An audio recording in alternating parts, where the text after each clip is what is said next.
Hello everyone, welcome to Ishal 24 classes. C plus plus की इस learning series के अंदर आज की जो हमारी टॉपिक्स है comments in C plus plus. तो आज हम लोग यहाँ पे जानने वाले हैं कि सी प्लस प्लस के अंदर कमेंट किस तरीके से कोड के अंदर आप यहाँ पे छोड़ सकते हैं और कमेंट क्या होते हैं, कितने टाइप से होते हैं, इसके बारे में आज हम लोग यहाँ पे सीखने वाले हैं। तो चलिए हम लोग यहाँ पे शुरू करते हैं, देखते हैं कमेंट क्या होती है। तो बेसिकली कमेंट जो होते हैं वो आपके टैक्स ही होती है, लेकिन वो जो टैक्स आप कमेंट बनाते हैं तो वो करता क्या है, आपका सी प्लस प्लस जो कंपाइलर होता है वो उस टैक्स को इग्नोर करता है। ठीक है। तो कमेंट यूज किए जाते हैं एक्सप्लेन करने के लिए सी प्लस प्लस कोड को।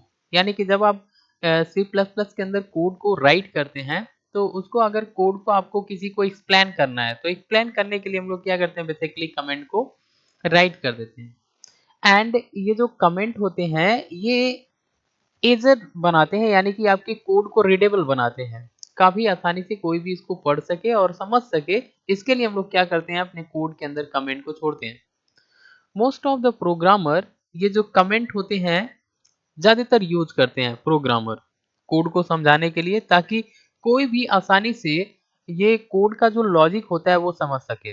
और ये बेस्ट प्रैक्टिस होता है कि आप अगर सी प्लस प्लस का या किसी भी प्रोग्रामिंग लैंग्वेज का आप कोडिंग कर रहे हैं तो ये बेस्ट प्रैक्टिस होता है कि आप कमेंट के साथ कोड को राइट करें। इससे होता क्या है कि कोई भी अगर कोड को रीड करेगा या पढ़ेगा तो बहुत ही आसानी से समझ पाएगा कि आपने इस कोड के अंदर किया क्या है।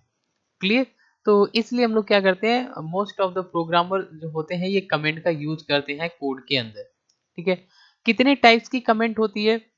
बेसिकली कमेंट जो होती है हमारी दो टाइप्स की होती है। एक को बोलते हैं सिंगल लाइन कमेंट और दूसरी हमारी जो होती है जिसको हम बोलते हैं मल्टी लाइन कमेंट।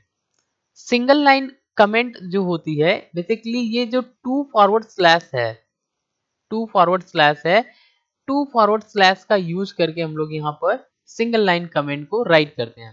अगर आप सिंगल लाइन कमेंट ऐसे लिखते हैं तो इसमें होता क्या है, ये जो कमेंट आपकी होती है कंपाइलर इस कमेंट को इग्नोर करता है। ये कोड के अंदर आपने लिख दिया ऐसे फॉरवर्ड स्लैश के साथ, जैसे हमने यहाँ पे लिखा है, तो ये हमारे कोड के साथ है, लेकिन ये हमारा जो टेक्स्ट है वो एक कमेंट बन जाता है। जो कंपाइलर इसको टेक्स्ट नहीं मानता है, इसको कमेंट मानता है और इसको इग्नोर कर देता है, छोड़ देता है। जैसे मान लीजिए आपको यहाँ पे सी प्लस प्लस के अंदर लिखना है हेलो फ्रेंड और आप चाहते हैं एक कमेंट भी छोड़ना कि दिस इज अ कमेंट, तो आप यहाँ पे डबल फॉरवर्ड स्लैश का आप यूज करके यहाँ पे जो भी आप राइट करेंगे टेक्स्ट ये कमेंट बन जाएगा और कंपाइलर इसको छुएगा भी नहीं। यानी कि केवल इस कोड को राइट कर इस कोड को एग्जीक्यूट करेगा और डिस्प्ले करेगा और इसको इग्नोर कर देगा। तो ये हमारी कमेंट होती है, इसको बोलते हैं सिंगल लाइन कमेंट। क्लियर। और सेकेंड जो होती है हमारी जिसको हम बोलते हैं multi line comment. Multi line comment जो होती है वो आपका स्टार्ट होता है इस सिंबल के साथ और एंड होता है इस सिंबल के साथ, और इनके बीच में जो ये हमारी टेक्स्ट होती है, ये हमारी जो टेक्स्ट होती है वो एक्चुअल में कमेंट होती है, ये हमारी कमेंट्स बन जाती है और इसको भी कंपाइलर जो होता है वो इग्नोर करता है। चलिए हम एक एग्जांपल लेते हैं और देखते हैं यहाँ पे कोड के माध्यम से। आपको अगर कमेंट छोड़ना है तो आप सी प्लस प्लस के कोड के अंदर ये आपकी हेडर फाइल तो लगाना ही है, iostream.h। इसके साथ आप एक हेडर फाइल यूज कर लेंगे हैश इंक्लूड conio.h। एक्चुअल में हम लोग ये हेडर फाइल क्यों यूज करते हैं, यहाँ पे हम कोड के अंदर ये क्लियर स्क्रीन जो मेथड है, ये जो फंक्शन है, ये यूज करेंगे और गेट सीएस ये फंक्शन हमारी कंप्यूटर की स्क्रीन को, जैसे ये हमारी कंप्यूटर है, कंप्यूटर की स्क्रीन पे जब हम रन कराते हैं तो ये हमारे पास कुछ अनवांटेड मैसेज आते हैं, ये अनवांटेड मैसेज होते हैं। ठीक है। अब इस मैसेज को क्लियर करने के लिए हम लोग यहाँ पे CLR का यूज कर लेते हैं, क्लियर स्क्रीन फंक्शन का। और ये जो गेटसीएस है ये हमारा करता क्या है कि स्क्रीन पे जो हमारी आंसर आएगा इस आंसर को होल्ड करता है, आंसर को रोक करके रखता है। और कब तक रोकता है, जब तक आप कोई की ना दबाएं। अदरवाइज अगर आपने इसको नहीं लगाया तो आपका कंपाइलर कंपाइलर जो है कोड को एग्जीक्यूट करेगा, रन कराएगा और डिस्प्ले भी कराएगा, आप आंसर नहीं देख पाएंगे। इसलिए हम लोगों को क्या करना पड़ता है, यहाँ पे गेटसीएस जो होता है फंक्शन को यूज करना होता है। तो इन दोनों का जो डेफिनेशन होता है वो इसके अंदर होता है, तो इसलिए हम यहाँ पर इसको लगाते हैं। क्लियर। अब आगे देखिए, यहाँ तक तो हमने देख लिया, हेडर फाइल लगा लिया। हेडर फाइल के बाद हमको यहाँ पे मेन फंक्शन लगाना है, लिखेंगे void main, और मेन मेथड को हम लोग यहाँ पे ओपन करते हैं, क्लियर स्क्रीन मेथड लगा लेते हैं। अब देखिए यहाँ से हमारी शुरू होती है मल्टी लाइन कमेंट, ये हमारी मल्टी लाइन कमेंट है।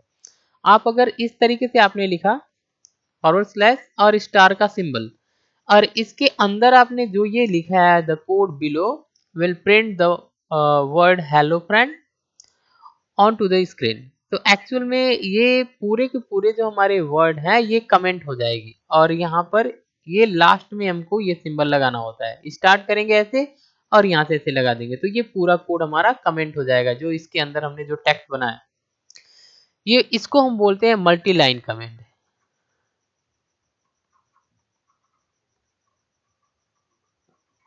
Multi line comment. अब यहाँ पे हमारे पास है सिंगल लाइन कमेंट, तो हमने यहाँ पे लिखा सी आउट और डबल कोटेशन में लिखा हेलो फ्रेंड, तो ये हमारा स्क्रीन पे मैसेज शो होगा। और यहाँ पे हमने सिंगल लाइन कमेंट बनाया है, this is a single line comment, तो ये हमारी सिंगल लाइन कमेंट है। तो इस तरीके से मल्टी लाइन और इस तरीके से सिंगल लाइन कमेंट आप अपने कोड के अंदर राइट कर सकते हैं। चलिए हम लोग यहाँ पर इस कोड को रन करके देखते हैं। तो सबसे पहले आपको करना क्या है, सी प्लस प्लस अपने सिस्टम के अंदर ऑन करना है। सी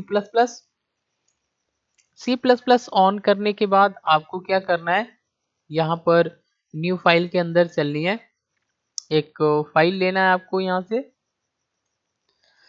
और यहाँ से अपने कोड को राइट करना है। आप यहाँ पर एक और हेडर फाइल लगा लेंगे, एच,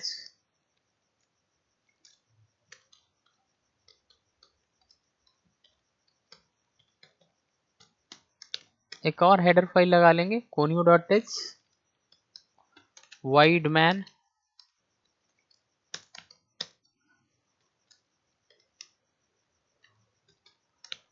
क्लियर स्क्रीन मेथड का यूज कर लेते हैं हम लोग। अब हमको यहाँ पर बनाना है मल्टी लाइन कमेंट, तो हम इस तरीके से लिखेंगे, ओके। और यहाँ पे जो चीज हम लिखेंगे वो हमारी मल्टी लाइन कमेंट हो जाएगी।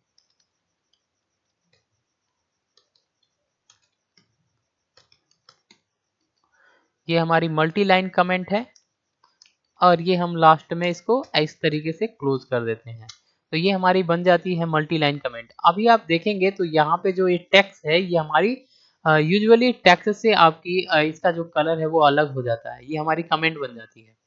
क्लियर।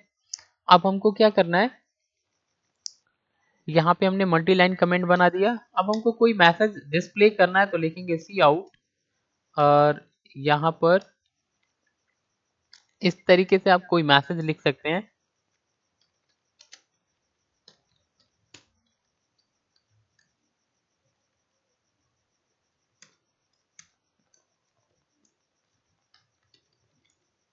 हेलो फ्रेंड्स, ये हमारी मैसेज बन जाएगी। और यहाँ पर अगर आप सिंगल लाइन कमेंट लिखना चाहते हैं तो इस तरीके से आप लिख सकते हैं सिंगल लाइन कमेंट,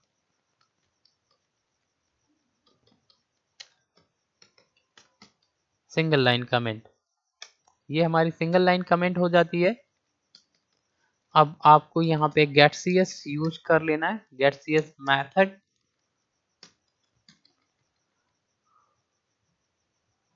और फिर आपको यहाँ पर मेन मेथड को क्लोज कर देना है। तो इस तरीके से आप अपने कोड को राइट कर सकते हैं, जिसके अंदर आप यहाँ पे multi line comment and single line comment दोनों बना सकते हैं। तो हम इसको रन करा के देखते हैं। तो सबसे पहले आपको क्या करना है, कंट्रोल F9 को प्रेस करना है। तो यहाँ पे हमारे पास दो एरर है, देखते हैं हम लोग यहाँ पे दो एरर क्या है। देखिए यहाँ पे हमारा कोड क्या है, iostream.h, यहाँ पे हमको लिखना iostream.h लिखना है। तो यहाँ पे हमने h को छोड़ दिया है, तो हमको यहाँ पे .h लगाना है क्योंकि हेडर फाइल है। तो एक बार और हम यहाँ पे रन कराते हैं। अभी देखिए कोड हमारा रन हो गया, और यहाँ पे हमारे पास मैसेज आ गया हेलो फ्रेंड्स। बाकी हमारी जो कमेंट है वो हमारा कोड रीड नहीं करता है। तो इस तरीके से आप यहाँ पर C++ के अंदर multi line and single line comment को छोड़ सकते हैं। तो आज के लिए बस इतना ही। Thanks for watching. अगर ये वीडियो इन्फॉर्मेटिव लग रही है तो चैनल को सब्सक्राइब करिए एंड शेयर करिए। Thanks for watching.